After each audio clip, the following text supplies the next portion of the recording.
10 karaniwang bagay na ipinagbabawal sa North Korea. Kinokontrol ng pamahalaan ang halos lahat ng bagay. Pinananatiling magkakahiwalay ang mga tao at mahigpit na binabantayan ang kanilang kilos. Ang North Korea na opisyal na tinatawag na Democratic People's Republic of Korea o DPRK ay isang bansang nababalot ng matinding lihim. Pinamunuan ng pamilya ni Kim Il-sung sa loob ng maraming henerasyon at hanggang ngayon ay pinapatakbo ng kanilang dinastiya ang pamahalaan. Mahigpit nitong kinokontrol ang buhay ng mga mamamayan. Umaabot ang kontrol na ito sa maraming aspeto ng pang-araw-araw na buhay, kung saan kahit ang mga tila normal at walang masamang gawain ay ipinagbabawal o lubhang nililimitahan. Narito ang 10 halimbawa at ang mga dahilan sa likod ng mga paghihigpit na ito. Malayang pag-access sa internet. Isipin ang mundong walang Google, social media o kahit online news. Sa North Korea, mahigpit na kinokontrol ng pamahalaan ang access sa pandaigdigang internet.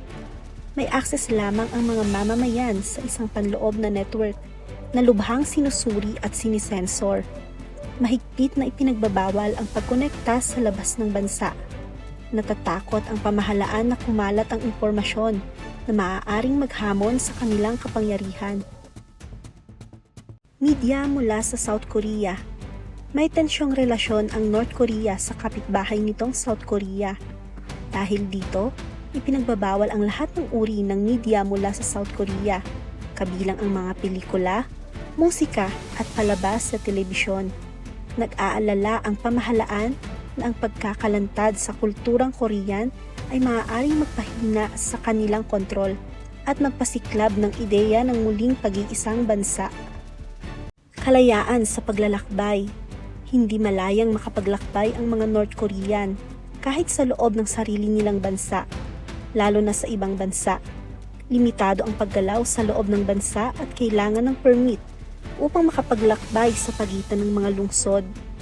Halos imposible ring makaalis ng bansa ang karaniwang mamamayan.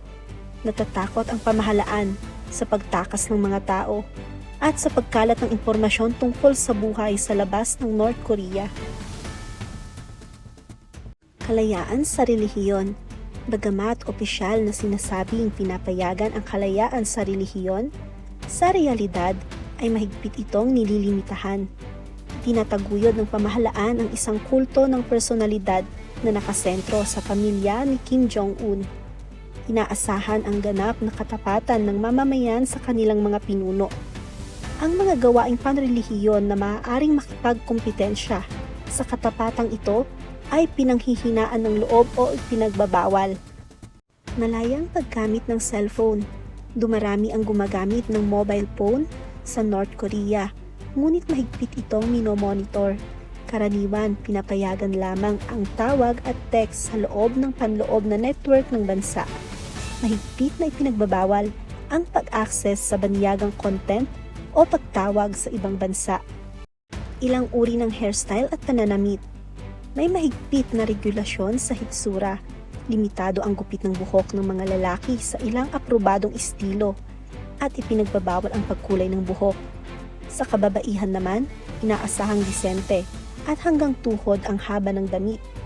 Layunin ng mga patakarang ito na itaguyod ang pagsunod sa lipunan at pigilan ang labis na pagiging individual. Pagngiti sa mga litrato sa ilang pagkakataon. Bagamat ngumiti rin ang mga North Korean, may mga pagkakataong hindi hinihikayat ang pagpapakita ng saya sa publiko, lalo na sa panahon ng pagluluksa o kahirapan. Ang mga larawan ng mga dating pinuno ay tinatrato ng may matinding paggalang at inaasahan ang seryosong ekspresyon kapag bumibisita sa mga memorial.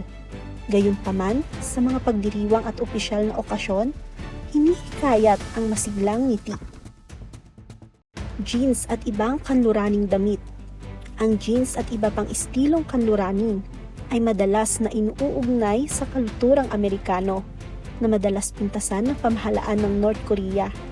Bagamat maaaring pinapayagan ang ilang estilo sa malalaking lungsod, maaaring magdulot ito ng hindi kanais-nais na atensyon mula sa mga otoridad. lalo na sa labas ng urban na lugar. Mga pribadong negosyo. Ang ekonomiya ng North Korea ay kontrolado ng pamahalaan.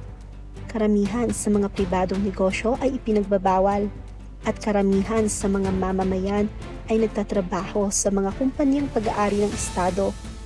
Nililimitahan nito ang mga oportunidad sa ekonomiya at pinipigilan ang sariling inisyatiba ng mga tao.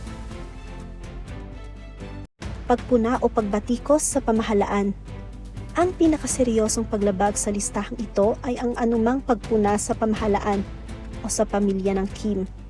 Inaasahan ang ganap na katapatan ng mga mamamayan sa kanilang mga pinuno. Kahit ang bulong ng pagtutol ay maaaring magdulot ng matinding parusa, kabilang ang pagkakakulong sa mga labor camp, hindi lamang para sa nagkasala, kundi pati sa kanilang pinalawak na pamilya.